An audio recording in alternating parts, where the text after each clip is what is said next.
All right, we'll go ahead and get started. Thank you everyone for joining us this week for our webinar series, Virtual Events Worth Having. Today's topic, one of the biggest challenges that we've been hearing for virtual engagements, whether planning a one-off meeting or a full event, is how do I keep my participants engaged? Note for us, I didn't say audience. While in a keynote environment, we may have an audience. We prefer to think of the attendees as participants, which also opens the door with participants, and then events or meetings, think of them as engagements. That opens the door to really focus on the participants' level of activity and level of action and how they can really be engaged in the experience, whether it's a conference, whether it's a weekly meetup, whatever the engagement type is, so that we're not focusing just on conferences, even though many of us are looking at those Q1 conferences coming up and conventions next year. And these concepts will transcend whether they're for meetings or whether they're full-on conferences. So we want to look at what does it mean to get them engaged, and how are they to participate and bring us back into that engagement? How do we get them to participate? How do we make the experience meaningful and worthwhile for them? This week's going to be more of a panel discussion. I want to give a big special thanks and welcome to our speakers. We got Patty Hendrickson from Wisconsin. She is a certified public speaker, and she is a chapter advisor for Alpha Phi for 30 years. She's also been a convention speaker. She does corporate training, student training for many years. So she has great experience there to bring. And David Stallman from Campus Speak. Many of you may know his organization. Many years there, and focusing on some fun and challenging concepts that are important to all of our organizations. So we want to give a big thanks for both of them for joining us today. As we go through, please send in any questions or comments in the chat feed as we go. We'll try to address those and hold some time for Q&A also at the end.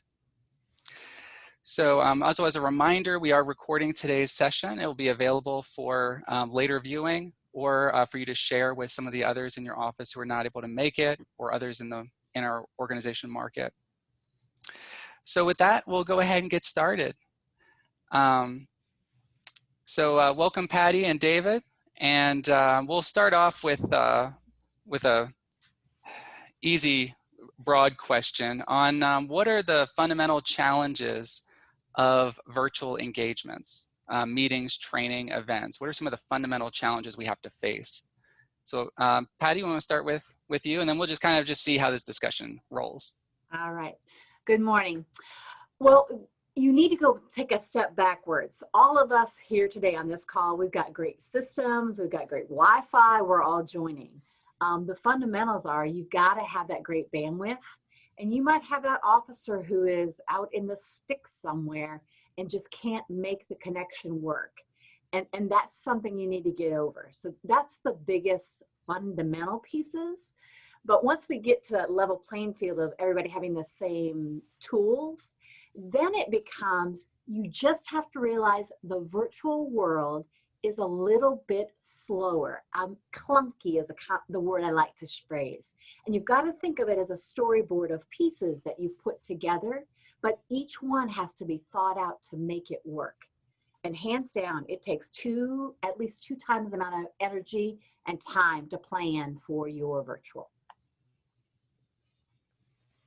David? I agree. There's the logistical pieces, and I think, what is challenging in this virtual space is working backward from our expectations of takeaways. So are we looking at engagement? Are we looking at training? Are we looking at deep impact of a few topics, looking at a training of showing people how to do a whole number of things, and then building everything backward from that? And in a virtual space, finding the means to get there might be very different, but still almost always as applicable to get to that destination. So, when I think of some of the building blocks, I think it really depends on where you're trying to get to at the end. And then going backward from that, it is not the automatic translation of, well, we've done it this way in a hotel room or at a conference space or on a campus, and therefore, how do we squeeze that idea into a virtual screen relating space? And it has to be broken down from, again, what are these real learning outcomes, and then building backward from there. Now, last webinar that we did, one of the focus points that we had was rediscovering your goals, because not just reinventing or repeating the experience or event or meeting that you did before, but why did you do it in the first place? Why did you have breakouts? Why did you have so many keynotes or no keynotes? Why did you have a banquet? And it's like, when you cancel the banquet because you can't serve people food virtually, what is it? What was the point of the banquet? And are you losing that? Or should you never have had it in the first place and you just threw it in because people were there?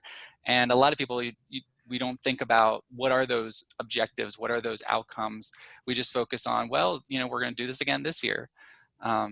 So that brings up a good point, is figuring out those goals and then tailoring the experience to best meet those goals.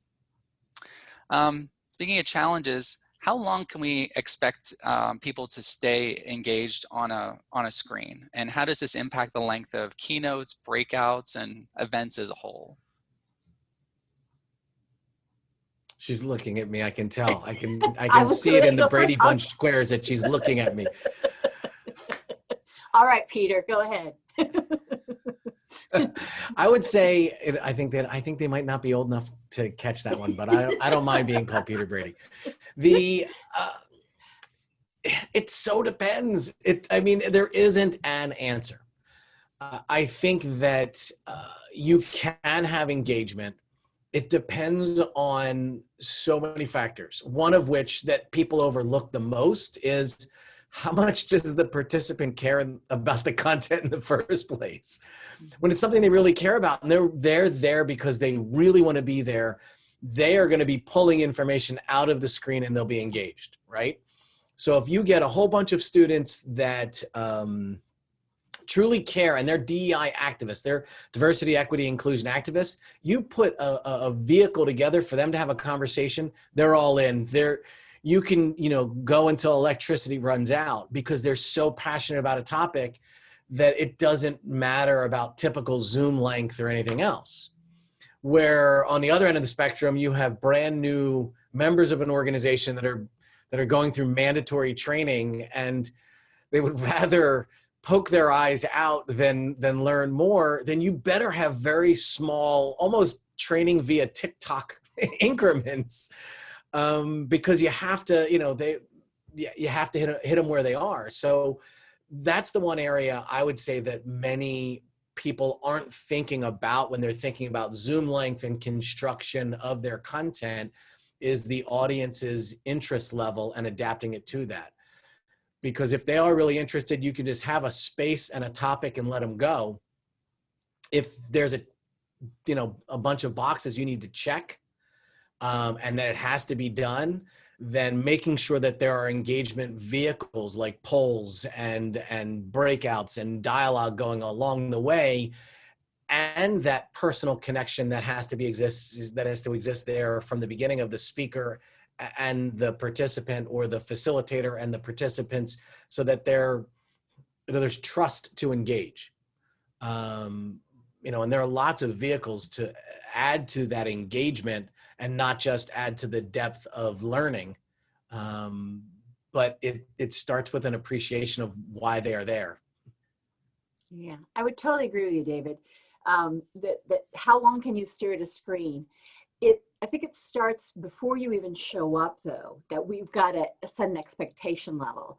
I would share with everybody, when you come on, the first thing we talk about is, we're all here and you got to fill your bubble. In the Greek world, it's looking at your composite, and every little circle in that composite is a face, and you better be doing what you need to do to fill that bubble. The same is true with Zoom. When you show up, you nod your head, you shake your head, you've got fun things to share up, agree with people. I don't need it on here, We often, when we do conferences or big events, we'll send a box full of fun stuff that everybody shares, or buttons, fun things, or little hashtags. And it becomes a thing that throughout the meeting, people create hashtags. So the expectation we set for them is really important. And I usually lean in and say something just like, okay, just between you and me before this meeting starts, I know you're in your box and you think you're a big deal. Like, no, your box needs to be amazing. And we talk about this.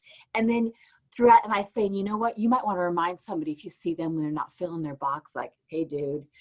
And just because we're creating a conversation collectively. So when you ask how long should you stare at it, all along the way, there needs to be check-in points where we're doing something fun. I have as a benchmark, whether I'm doing a corporate event or a student leader event at the high school level, every 20 minutes, I have a few options where I can branch off just to pull in some engagement.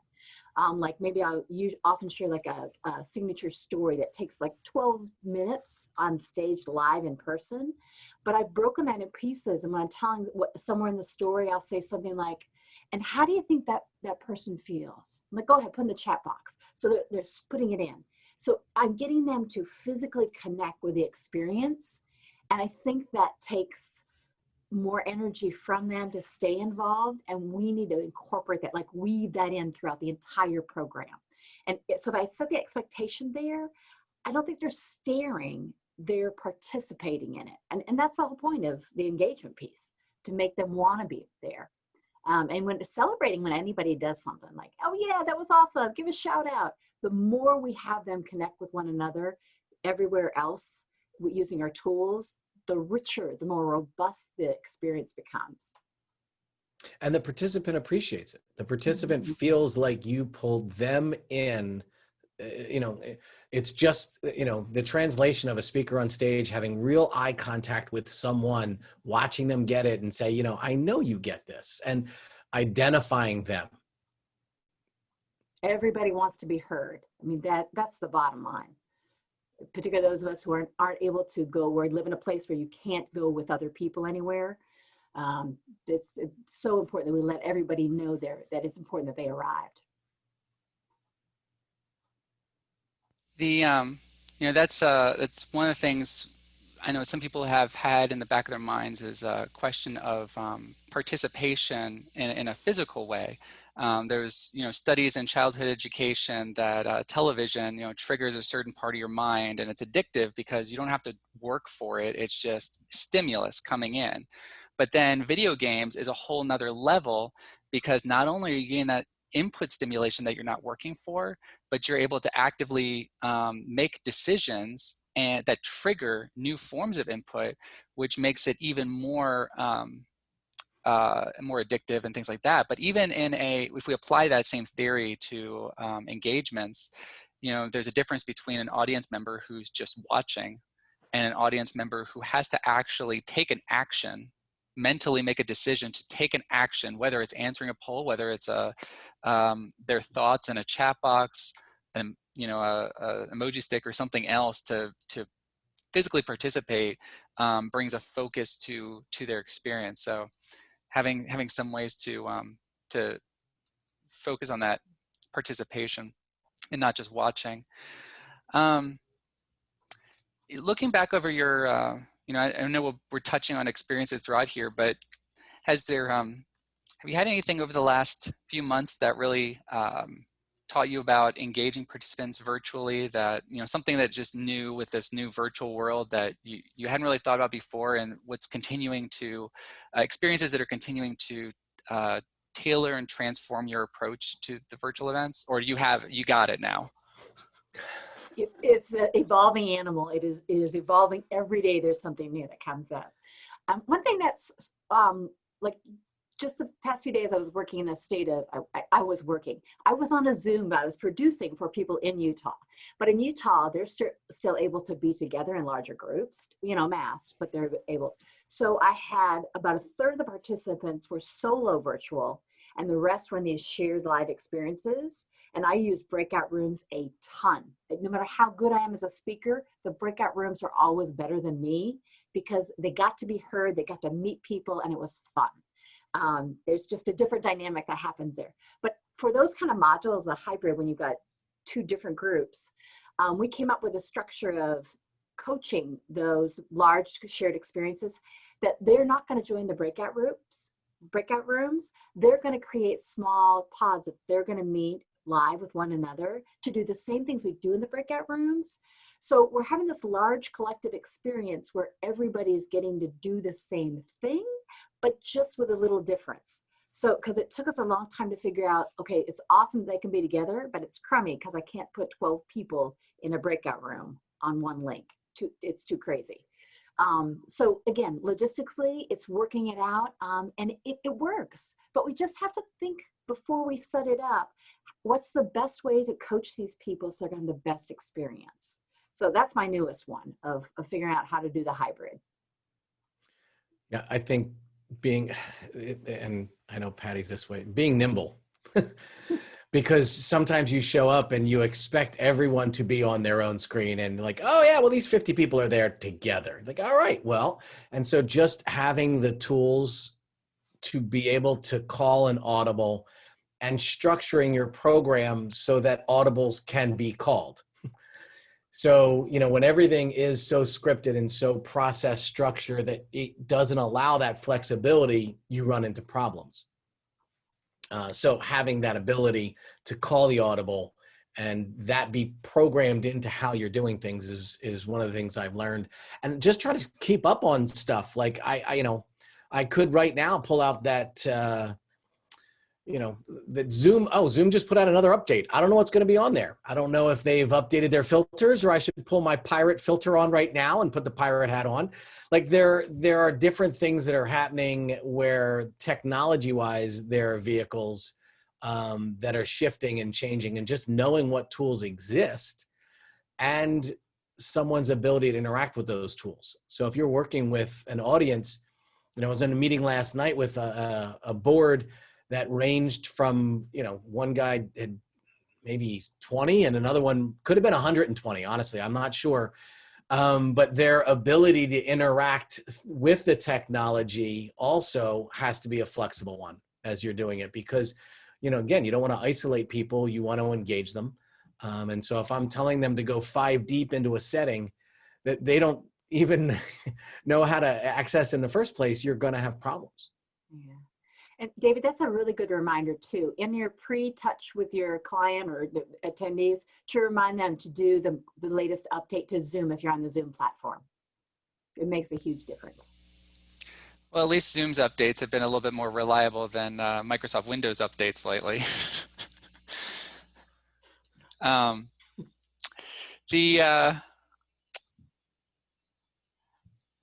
I guess that, speaking of Zoom, brings up, as we're talking about interactions, some of the Zoom tools, thumbs up, clap, yes, no, polls, green screen, other effects. Like, are they worth it? Are they helpful? Like, where's the dividing line? And I think, Dave, you were touching on this earlier about trying to tailor it to the specific, goals and needs. But do you feel like we're still missing, like the tools are coming out that are really helpful, or is it, we're just getting too into fluff and we're missing the core message? I don't think we're missing the core message, but I would say that the PowerPoint, for example, is something that should complement an educational experience. It's something that should add value, make a message stickier so that it stays with the person longer and the learner gets it in a deeper way. When you use PowerPoint for PowerPoint's sake, it's just a bell or a whistle. This technology is just like that, so you've all probably seen a great speaker or trainer that, can handle their own with just a microphone and really have an impactful experience. Others, they just need a white piece of paper on a flip chart and a single colored marker to change, a student's world. And that's fine. So I think that it's just another tool. That's it. If it's being used for its own sake, it's going to be a distraction. So if I'm telling people to find the reaction buttons, I've seen a great program where they had everybody on camera, and to vote on something, they turn their camera off. So you can visibly see the difference between a camera on and a camera off. Like if you agree with this, turn your camera off for 1 minute, or if this has happened to you. And what in the gallery view, you see the black squares popping up, or people's, beautiful little profile, their LinkedIn picture, whatever it is. So it's all just a set of tools. And when someone uses those tools in substitute of content, it's usually pretty visible. Yeah, I use the tools. I really like the poll feature right away on Zoom. And I am a Zoomaholic. I've been asked by lots of corporate clients to be on many different platforms. Zoom, hands down, is the best. And trust me, there's a lot of things that can go wrong on a lot of platforms, but Zoom is the best. But my standard piece whenever I start any program, whether it's Project Management Institute, Greek Leadership Organization, or the national officers of a CTSO, I always do a check-in at the very start. And I create a little thing called the positivity meter. And I have them rate, where are you right now? First thing. Some people on a Chromebook, they are not able to participate in the same ways just because of that technology on the Chromebook, which some students have. But the polling feature in Zoom, everybody can click on that and you can see the results. You share those. And I mean, just yesterday when I shared this in a fall conference I led, in the morning, everybody was on a scale from 1 to 5, 1 being awful and 5 being fantastic. Most everybody on there were 3, 4, 5s. But I had 3 students who had clicked, it's an anonymous poll, that they were at a 1. And we talked about, during the pandemic, we've got to touch in with people, and we've got to make certain everybody's okay and they know we're checking up on them. So the vast majority is in this awesome range, but those 3 people. So throughout the day, we knew that, and we just would take 2 steps back and mention the fact. Like, we hope you're feeling a part of this and the energy we're building. And the whole umbrella over that piece is connection always comes before content. And in the virtual world, that's the piece that we always have to put first. And a tool, whether it's, Poll Everywhere, which has some of its own craziness on the back end, or some of the Zoom polling, it can serve a great purpose to touch everybody on that call. And if I do things anonymous, everybody will participate. I'm not found out if I'm admitting I'm really, really in a bad place right now, but the rest of the group knows that. I think with a good conversation also, you might not jump into the deepest end sometimes. What's the deep, dark secret? You might build up. And so, I like to start engagement myself with the easier things. What's the movie that when it comes on, you can't turn it off? Or what was your first concert?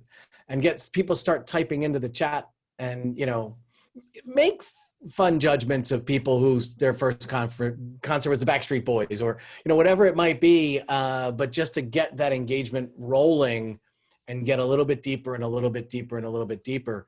But again, Patty, I think it's the simplicity of polls or chat, or that simplicity, the low barrier of entry for engagement is important. I agree with you. And I think it's important too to create an event, even if this is a chapter meeting that our local Greek leaders are having, if that's the audience we're speaking to right now, those fraternity sorority members, that you need to have tangible things that tether you. I mean, we have ritual, we have our formal meetings, but in this pandemic, we need to find more ways that we rally around something. Whether that's a theme for the semester or it's a theme for that meeting, like a fun hashtag and everything needs to revolve around it. The more you create those tether points, the more attached I feel. And if I'm a new member, and this is a crazy semester, hands down, if I'm a new member, give me more of those things so I feel like I know the inner conversation of the chapter. But bring me along. Don't just talk about what used to be. Bring me into what's now, and let's create that together. Yeah, some great points to reflect on. Going from tooling as we start talking about like different discussion topics, audience sizes and other things. And David, I think you had some interesting thoughts on this back before, or when we last spoke. Webinar versus web meeting. Which is better, and is there a time and place for each? David, you want to start with that one? If it's up to, sure. I think what's interesting, because I've been ghost hosting a number of our speakers doing programs and watching, as the ghost host, you get to watch the interaction, you get to watch in a way that when you're presenting, you're not as able to focus on. And seeing, whenever possible, with exceptions, but whenever possible, I feel a meeting is more engaging. And more engaging, usually means that there's going to be a better experience for the participant and hopefully better educational value as well. I will say that some tougher topics, DEI, diversity, equity, inclusion topics, sexual violence prevention programming that we've done have been more webinar based. So that way there isn't a sense of someone engaging with that conversation where they're afraid of their visible reaction creating judgments or anything along those lines, and the anonymity allowing them to receive the information in a way that is going to be positive and effective. And so what, I know when we were talking about, what was interesting to me that I feel like I should have predicted this and didn't, was how much more engaging participants are with some difficult topics through Zoom that they were not in a live room. That I worked, there was one of our speakers did a sexual violence prevention program for a fraternity chapter, and the guys stayed around for almost 40 minutes asking questions that in the past I've seen the room will clear out. Or, a DEI program where people will ask questions both anonymously and in a chat that they may not have asked in a room where they have to stand up in front of a lot of people they don't know. And these tougher topics are getting a deeper level of engagement because of that meeting, the webinar as opposed to meeting layer, that I think is really interesting. So being deliberate in that choice, very deliberate in that choice based on the audience and the topic matching up, can add great value that may not have really been accessible in a let's get everyone in a room like we always do type of format. And I think, foreshadowing one of the questions you're going to ask, I'm hopeful that that element continues on, that even in live programming, there is another layer that is online going on at the same time so that people can engage with the speaker in the room about topics that they may not want to stand up and ask or share.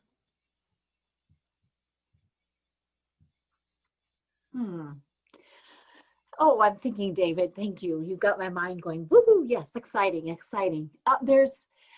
For me, I am branded for almost 30 years as an interactive leadership speaker. That's what I do. So when you say webinar, every ounce of my body cringes because it's harder to get that interactivity. So hands down, I am a proponent for the meeting with breakout rooms. And if we can't do breakout rooms, at least we'll do lots of chunks of interactive pieces that still happen. But the webinar, I've been a part of several of them, particularly for international audiences, where I think half the people don't want to show up in their pajamas. And when you have, a sizable group, it's great. We're doing some things for that are the beginning of next month that we have to pre-record. The client wants it. So what I'm doing in that scenario is to get the engagement. We're doing small little micro keynotes and then stopping. And even though it's a webinar, we're going to share with the people that stop here now. And then I'm going to join them in the chat when they're live. And we're going to coach them through these activities. So we still can make it interactive, but it's harder and it's a bigger animal to make happen. So web meeting for me. Well, just again, people are using these educational programs for different purposes. And sometimes they need to track in ways that meetings can't, that webinars can, and registrations that could exist, are sometimes very important in that meeting, that you can do things, but in a webinar you can do some other things that quite honestly they just need to accomplish in that tracking piece. And of course, there's plenty of cases of if you have, thousands of people in the audience. I mean, you could do a whole series of meetings to break those people up into small chunks. We've seen that happen. It's extremely technically challenging. And as a speaker, it's like, well, which meeting are you in, and all these things. But there's ways to accomplish that. But traditionally, if it's a large number, you kind of have to lean webinar. Just like if you're on stage in front of thousands of people, you can't see the back row, but you can see like the reaction, and that's something that you don't get as a presenter in a lot of cases. But when we're talking about those smaller groups, looking at the topics, looking at the goals, and how best to gauge that interaction. When we look at events, as a composite of multiple engagements, whether it's breakout sessions, keynotes, other types of experiences, if it's like an escape room program or some other types of things you put together into a package and call it an event, it does give you the ability to tailor each engagement in a way that is best fitted for that engagement. The easiest example is you have a convention, you have thousands of people in the audience, you have a webinar for a keynote, but you've got breakouts that are web meetings. That's a very simplistic approach. But even as we start looking at like topics, what is the best format? What is the best strategy to reach that message? So as we're looking at facilitators and presenters, who has the harder job, the participant or the presenter? All right, David, I'll jump on this right away. Hands down, a participant has the harder job, because David and I as presenters, we've been thinking about this for weeks. We've been planning it, storyboarding it. We're loving it. We're like, oh, this will be good. This is good. We have so much energy and attachment for the content and the process, but they all pop on that morning. Oh, I have this link. I'm supposed to be here. So they just pop on. And when this whole thing started in March 13th in my world, I had never, don't tell anybody, I don't do PowerPoint, never had, never wanted to, like zero, okay? I have learned more in the last 6 months than I have in the last 6 years figuring this out. So what we took a picture of what I used to do and now what I should do, and morph the best of both to make this work. So I make certain whatever we're doing that there's a touch point before the meeting, the event, and then a touch point of next steps after the event. Just like live, I reach out via email or whatever to whoever's going to be there, as many as I can. I want them to be thinking about it and already have a relationship with me. Same thing goes for what we share in a virtual world.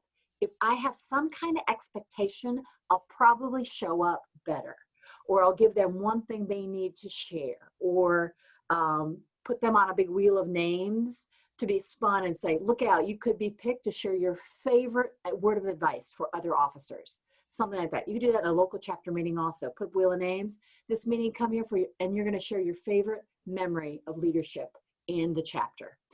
Just things like that. And then afterwards, the next steps. Because we often, and so many speakers are guilty of this, sometimes me included, we create this phenomenal thing, so much energy, yay, excitement, it's great. And then it's over. And the attendees left there. And if it's live, you go home in a car or on a plane with people and you're chatting, or walk home through campus. So you're still chatting about it. But when it's virtual, you just shut off and it's just you. We need to give them next steps. So I'll often give them some kind of handout or some kind of fun follow along template to use during the event, and then say, make a point to, meet up, have a FaceTime with your new member class or with your exec, and debrief what you all wrote down as your best notes. So that way they're using the content that they hear. It's not just a note with dust that gets put on a shelf and gets dust on it.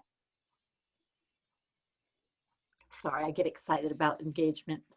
No, John Lindsay's in this call, and she's I've cracking said it up. year after year after year. It's much harder to sit and listen to someone speak for an hour than to speak for an hour. Just in general. No, they don't get clapped for. You do. Sometimes. But it's just harder to mentally engage with what someone else is saying than for you to produce and distribute a thought in your mind. It's just harder. Well, it's a good thing to keep in mind that as challenging it is, because I know both of you doing virtual events lately, after a day of doing it is exhausting. Am I right? 10 times more tiring after doing a virtual program than live. I mean, it's just a multiple. Yeah. So if you have not reached out to a local educator and said, we know that you are working double hard, you should. Absolutely. But it's good to keep in mind that as challenging as it is for those of us planning engagements and those of us that are presenting or facilitating, that the participants are not just kicking it back and chilling. They're hopefully, I mean, some of them maybe, but hopefully they are working hard at it too. I got to work with a fraternity where in the breakout rooms, I was, watching people chilling in bed. One was playing golf, no joke, playing golf and said, hold on a second, put the phone down, and then heard him hit a tree. Then I'm like, good, you deserve that. I hope you lost the ball and lost the hole. Good. That's karma.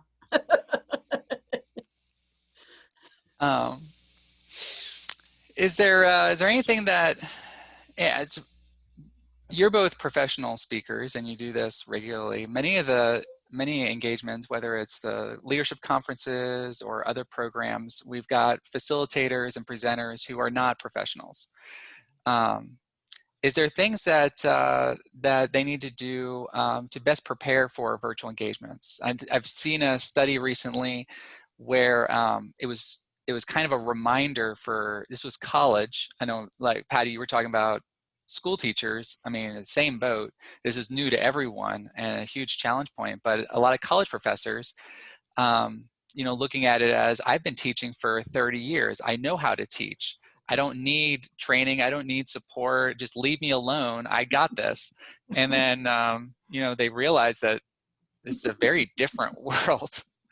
So is there things that we can do to best prepare our presenters and facilitators who aren't professionals? I happen to advise the Alpha Phi chapter at the University of Wisconsin-La Crosse, and our FSL office was gracious enough and bought the upgrade of Zoom with all the breakout rooms for the chapters, and that has made all the difference, because that's a space where they can come, a little group of folks, and just chat about things. And when they're having meetings, they're talking, they can, all break away and come back and talk. So it is where you really do reconnect with your sisters versus just, okay, we're all in this giant meeting together. And I really think the breakout room is a space where we keep the energy of our chapter robust.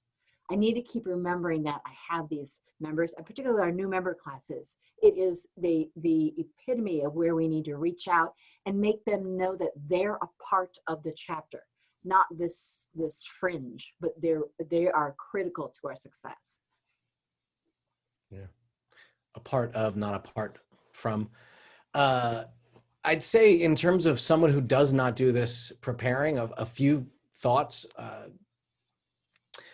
Work in your mind off an outline in time chunks, as opposed to writing a script of what you want to accomplish. Scripts are bad because something will happen in the middle and you're done. You built a house of cards and someone pulled that middle one out. So block out chunks of time that you estimate, pad them, and allow for engagement pieces in them. So that, if I want to ask a question, I can give 1 minute, I can give 3 minutes, and I got 3 questions. So that gives me enough flexibility when you're building this, that if people really engage with one topic, you can steal time from another space because you want that engagement. So build flexibility into that, and usually around the engagement, around an outline. I would say for someone that has not done this, practice, record it, and watch yourself. It can be really just absolutely painful to do for some people. I do this for a living and I coach speakers, and I cannot for the life of me watch myself record it. It's just hard. So yes, I understand it sucks and I understand it's hard and it's really difficult, and do it anyway.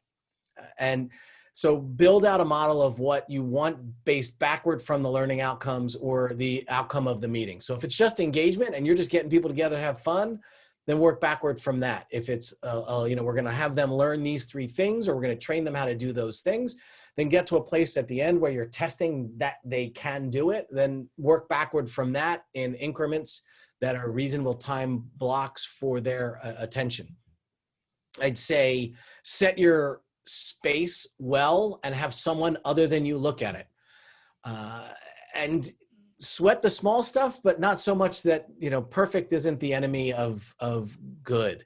I would rather that my whiteboard not be in the frame, but it is, and I can't move it too much because there's a window going the other way, and that's just a reality. And I do get to see my kids in the picture. So, but have someone else look at it, because, you might not think that corner of the mirror in that room is, isn't distracting, and everyone else like, oh yeah, it's really distracting.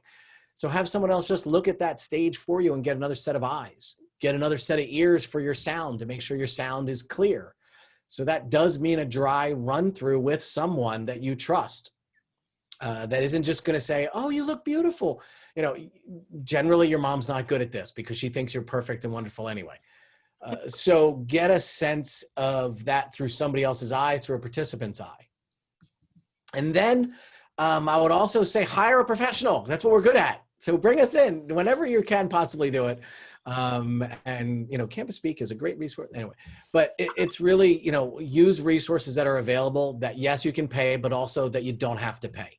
So that could be a volunteer that is good. It could be a professor. It could be, because that external, people, Patty and I know as chapter advisors, people listen to what you say because you're not the person that's paid to tell them that.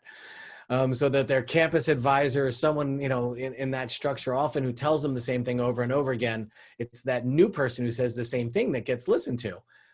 So bring an outside source in, even if it is a free one, that you can engage for a short period of time and say, we'd love for you to talk about this, and give very clear learning outcomes for their 15 minutes. And you give them, we got 15 minutes for you to talk about this one thing, so that you can engage them into this conversation. So just a few thoughts. Yeah, awesome, David. Awesome. Let me just piggyback on one more thing too about the storyboarding and working backwards. So important. Always realize that virtual takes longer. Always. It's just a little clunkier. And whenever you do any kind of like a Kahoot or a little competitive piece that you're putting together, time that so you really understand that a 40-question Kahoot does not take 10 minutes. It takes 20 plus minutes. So you got to plan those out. And on your local campuses, it's a good idea. Every campus has an online education director, the person who's been in charge of putting classes online for the past 10, 15 years. Go to that, reach out to their office and ask them, who on campus is a rock star at online learning, okay? They'll say there's 3 or 4 professors usually who are so good. And if they have a topic that you could use for programming, use them. You're going to get somebody really good who knows the system and will be delighted to help you out. Yeah, that's great. The looking at Patty, when you're talking about clunky and we're talking about things taking longer, one of the challenges of a web meeting format, and I know it doesn't have to be this way, but we get kind of this round robin approach, right? I mean, I'm talking and then David's talking and Patty's talking and then I'm talking again. And it's kind of like a break in the middle. And I'm trying to look at the little pictures to see, is Patty leaning in? Does she have something to say? Or is she just, so we get this kind of round robin approach. And that's something that's different than in-person events when you get kind of this more natural flow. You don't get like the wave in a stadium, like in a Zoom meeting format. I know we can talk over each other, but you don't get as much. People tend to just stop and wait for the other person to go. Have you had any? Is that a positive thing? I know that each case is different. I think it can help with a round table, round robin approach. But is there cases where there's how to get them more like not as standoffish and not as waiting until everyone else is done kind of thing? I'm Patty, waiting this for might be more in your arena. All right, David, I'll go. No lull there. See, it was a little clunky. Well, before I said ship people to the breakout rooms, I always put up a screen and say, take out your camera, take out your phone and take a picture, okay? And that's the instructions for what they're going to do in the breakout room. I know they can do a shared screen there, but I don't want another thing to look at. I want them to see bodies. And the instructions are usually, I give them an order that they're going to introduce themselves. Like the person with the longest last name goes first, and then the next longest, and that's how the order you're going to go into. This is on the slide. Introduce yourself, sharing your name, your chapter, and your favorite movie, something silly like that. And then after they go through that, then I want you to share these things. So it gives them an order, so there isn't that, no, which drives you crazy. And if you have 8 people in a breakout room, which is way too big, 5 is like a really good size. You can help them. And when you have them, again, take a pic, they're moving, they're looking away, so they're connecting. And I answer a poll, I'm kinesthetically involved. All those modes of learning we have to think about. We can't just have one person. I think it's a really great idea for a chapter meeting, any meeting, that you have more than one voice be featured often. Like today, Zach has both David and I, a male and a female voice, which is great. You get the different cadence and you get the different volumes and sounds. It mixes it up, so it's a more pleasant listening opportunity. You're a pleasant listener. Yes. Yes. And we're thankful to have both of you, because even though you both have different audiences, different types of programming that you do, but that was another draw that we felt, because it gives us kind of a wider range. Even though sometimes your desires for certain things may be different based on your specific cases, I think it helps the people who are joining us and will watch later to realize that there's a lot of different facets out there, not just necessarily what they are focused on with their specific event. And sometimes we can cross-pollinate, right? We can take an idea from one end that was never in our market, was never in our, we never did anything like that. And then we go to something completely different that we would never do an event like that or an engagement like that. We see something they did and we're like, hey, I can use that and help everyone. Well, we're down to our last few questions. Thinking positively, what are the advantages that virtual offers us? Patty, go ahead. I went first last time. Well, I just had an experience at the end of August. I'm a mask-wearing human being, okay? I'm very aware. My parents are 85 years old. We're very conscientious of this virus on planet Earth. However, a speakers bureau, I work with very few speakers bureaus, but this soul is just a dear, dear friend. And she said, Patty, I know you don't do live right now, but I'm having a showcase. That's where you do like 10 minutes of your stuff. She goes, I'm only having 14 speakers show up, and I'm only having 14 meeting planners live. Everybody else is going to be virtual. And she does this every event. Usually there's 75 to 100 people in the room. And I'm like, oh, let me talk to my family about it. My kids were so excited that we got to go on a trip in the car. And we showed up. But that day, I'm sorry, I'll get to the focus here. That morning, there were 70 plus, supposed to be 70 some people on the call. She had over 150 people virtual, 14 in the room.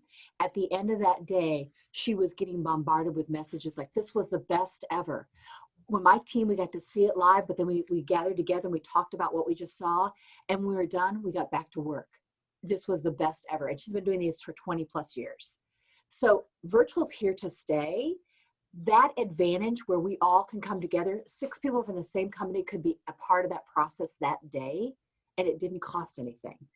For those are our Greek organizations, we can have giant events online that everybody shares in. And you can also pull in some old I shouldn't say old, some graduated alums who haven't been in contact, and they could be a part of something to get them fall in love with their chapter again. There's just so many ways that we can reach more people, and it doesn't cost a lot of money. It's funny. I was trying to sit here and think, it wasn't this, what season is this? So last summer, I guess, we had at Campus Week, we have a huddle where we bring our speakers and our facilitators and our whole team together, just some advanced training and conversation about industry and some other things. And one of the ideas I brought up in a conversation about trends in higher ed was, we do a lot of work with fraternities and sororities and with chapter-based organizations. So the idea that we're going to need to have in the next, I said 5 years, but a virtual chapter. So, a fraternity that has a University of Phoenix chapter, and that there are online engagements and that there are some in-person engagement, and that it's blended. And I see more and more students that are doing a semester at sea or a semester abroad or a year abroad, that you have the opportunity to engage people in different ways. I'm working and advising a chapter down at the University of Miami that has some international students that are, they're home and still engaged. And this was needed before COVID. So I think there are valuable things that this virtual, and I talked already about some of the depth to which information can be received through this medium in ways that in person it can't. But I also think there's breadth, and we've been moving into online learning and synchronous and asynchronous online learning modules and figuring good ways to blend them for a while. So not just training, here's how you do your job as an officer of an organization, and have, asynchronous, they can take that at 3 a.m. when they're, they happen to be on their iPad, or they can take it on their phone on the bus commuting to and from class, that they can do some of that officer training and fit organizational needs into the time that they have, as opposed to us expecting all the time that they rearrange their lives to meet our schedule. And so that blending is done best, I think, through a virtual means. So I think there are some great elements of virtual learning that I'm excited will stay. And I know that they will, now that proof of concept that you can have engagement through this medium and you can have learning through this medium, that neither are the same, but both can happen at the same time, that proof of concept is there. I see there's value. And I think I'm hopeful that, and I want to be careful as I say this, because I always try, I'm the person that would rather be honest than nice. And so it takes effort for me to be nice. That there's a differentiation that will continue to grow between those that are successful at doing this through a screen and those that just say that they are. And then, a bad presenter or speaker that you really invest resources into, and not just the financial paying them to be at a conference, but you're investing your organization's hopes of the success of that event on that speaker. That failure detracts from getting people to come back. And so I'm hopeful that there'll be a differentiation between those that are really doing it well and effective, and that's known, and you're going to be able to have that value add and the confidence of knowing it's going to work well, rather than just the hope of price point being lower because it's a virtual experience. So I'm excited that this is here to stay. I think there's great value in the things that we can do in a more nimble setting because it's virtual. And as fraternity and sorority leaders, This is a phenomenal place. You have every tier of your organization, all demographics who now are comfortable with the technology. So your ability to touch and engage alums at all levels is astronomical. And this is going to serve our organizations well.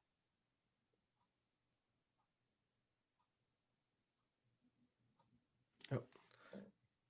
I can't hear you, Zach. And it's great because you can roll and be authentic and know that sometimes little glitches happen. Oh, and by the way, the best programs I have are always when a little tiny glitch happens and everybody's like, yay, and people support it and you rally and you come together. Well, thank you for that cover on my mute button being muted. So definitely want to thank you both. I know we're running short on time. Is there any final thoughts about, like, what's your one key takeaway when we're talking about virtual engagement? What is the one message that if as people leave, that's the message you want them to leave with? Use it, sample it, try it. But throughout the meeting, when you can't just be a talking head. Say, what do you think about this? Or how do you think that would feel? Or have you ever had this experience? Where would this apply? You're just generating, and you're getting more emotion through what people are reading from the chat box. Simple, easy, non-risky, but it's one place. And keep having places you go to where people can contribute. People want to be heard. They need to be heard, and they want to make certain that they have a place to contribute. Yeah, Absolutely agree. And what I'd say is, in addition, and I don't know I know this is being recorded and some people are watching it at some point after we've done this. I don't know if the chat log will be visible to them or not, but, validating the people that engage. Dawn, you're a rock star. You're the one that's engaging. I really want to get to know who those people are in your picture. It's because it seems like they're having a lot more fun than anyone else. But the fact that you're so, you are engaging and giving us the ideas, whether it's the Google Jamboard. I haven't used it. I heard someone use it. I'm kind of curious to test it, but I've seen where there's a vehicle that they're doing Zoom and they're in that a poker app and they're having poker games. And so there's different engagement, or they're still in their group me texting in small groups while they're doing a Zoom, and like where there's the layering of technology that doesn't all have to be in one space, but just a deliberate choice of using that and validating the people that are in there. So thank you, Dawn. Thank you. And I appreciate the opportunity to have the conversation, whether it's with clients or just advising people in terms of things that we've done, always working backward. What's the goal? And then let's build some tools together, this and this, to be able to get to that. I appreciate you, entering in the conversation. And Zach, thanks for letting me be a part of it. Well, thanks for having you. I will pull in just one more minute, if you don't mind, on Dawn's question. Are you either of you aware of any other tools for brainstorming that you're thinking, like in breakout rooms or small groups? I know, David, you're talking about texting around, and Patty, you're focused on a small breakout session so you can be more collaborative. But things like whiteboards, interactive tools inside or outside of the meeting, technologies that you've seen as successful. For brainstorming, is that what you were asking? Yeah, brainstorming or interactive discussion, aside from just the video box. Yeah, all of those things that you mentioned, the Jamboard's a phenomenal tool. I would see for creative brainstorming, Jamboard is just a stellar tool. It's so good. What I encourage, though, and most often have happen in the breakout room, is encourage them to create a group me or to share contact information. And they're focused on something or chatting about it. And then when they come back, encourage them, reach out to one another, touch base again. Follow up with what we just talked about, how you doing, or keeping people accountable.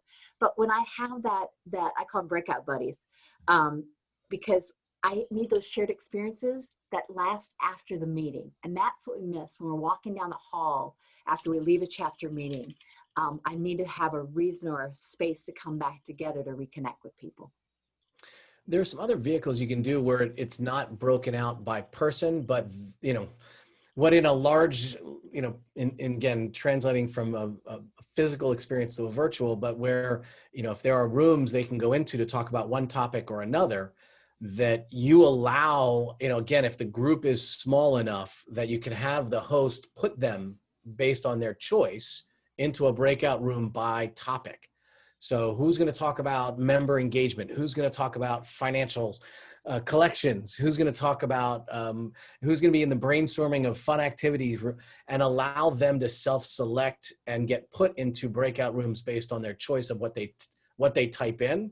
Then the host can look down, the host can say, all right, Dawn is going to be in the creative ideas breakout room, and move her into that. Again, it's bound by the number of hosts that can quickly move people into breakout rooms, but it is that self-directed experience that, again, can create more engagement. It's one thing that I've seen. And just to piggyback on that, just 2 or 3 weeks ago, Zoom now lets you select. You have the option, there's 3 things to pick, and they can select the breakout rooms they want to go into now, which is genius. So as a facilitator, that's a nightmare when you have, 300 people. So thank you, Zoom. All right. Well, thank you. Am I unmuted this time? Thank you both for your time today, and I want to thank those of us who were able to join for today's webinar. And again, we'll also have this posted and send out to those who are on a registered list. And if feel free to share around with your colleagues, and let's try to build some better virtual engagements for the future. If you have any questions for our speakers or for us, feel free to send them our way, get them all disseminated. And thank you again. Dave is getting his email address in the chat. Patty, you're welcome to get that out there too. Everyone, thank you again for joining us. Have a great day.